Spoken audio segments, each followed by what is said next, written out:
This informational video will begin by discussing the phosphorus cycle and sediments. First, what is a sedimentary cycle?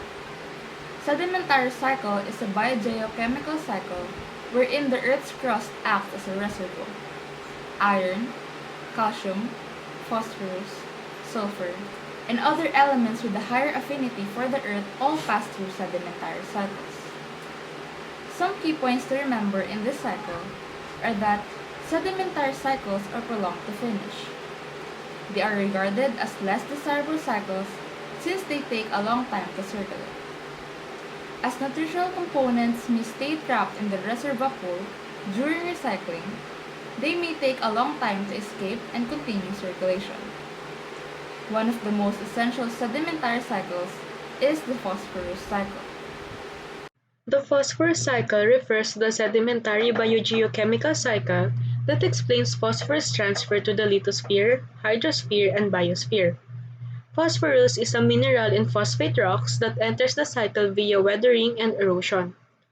After millions of years, the crustal plates rise from the bottom, revealing the phosphates. So, why is the phosphorus cycle important? Since phosphorus is essential for life on Earth and it is found in cell membranes, bones, and teeth, as well as genetic code, it is critical to understand how the phosphorus cycle works. It is a necessary component of molecules that store energy, such as DNA and ATP, also known as adenosine triphosphate, and it is required for cell proliferation of fats and oils. Crop yields may suffer due to a lack of phosphorus in the soil. Moving on to some of the anthropogenic effects of phosphorus and sedimentary cycle. Impacts. The global phosphorus cycle is being altered by human activity, which includes phosphorus mining and transportation in fertilizers, animal feeds, agricultural crops, and other goods. As a result, it is accumulating in some soil across the world. Phosphorus potential for aquatic habitats is increased as soil phosphorus levels rise. Furthermore, freshwater ecosystems may be impacted by phosphorus buildup in upland soils. Phosphorus intake determines production in most lakes. The problem of eutrophication, which results in poor water quality, can be brought on by excessive nutrient enrichment and excessive production in lakes.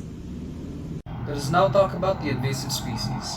Some key points to remember when it comes to the invasive species is that it is an introduced organism that becomes overpopulated and harms its new environment, as well as it damages the ecosystem, the environment, and/or the economy while severely affecting habitats in bioregions. Recent research about interaction between nitrogen, phosphorus, and invasive alien plants states that plant invasion is significantly affected by environmental factors in the recipient habitats and affects the stability and sustainable development of society. The invasiveness of alien plants may be increased by anthropogenic mediated disturbances such as fluctuations in nutrients caused by excessive nitrogen and phosphorus emissions. The research demonstrates that changes in nitrogen and phosphorus supplies increase plant invasion opportunities and competitiveness. At the same time, the biogeochemical cycles of nitrogen and phosphorus are aided by invading alien plants' efficiency and enhanced use and rate of release. However, there is little agreement of whether the nitrogen and phosphorus compositions of invading species differ from native species in their environment. Besides that, another study discovered that a single invasive species might significantly influence phosphorus cycling in four of the Great Lakes.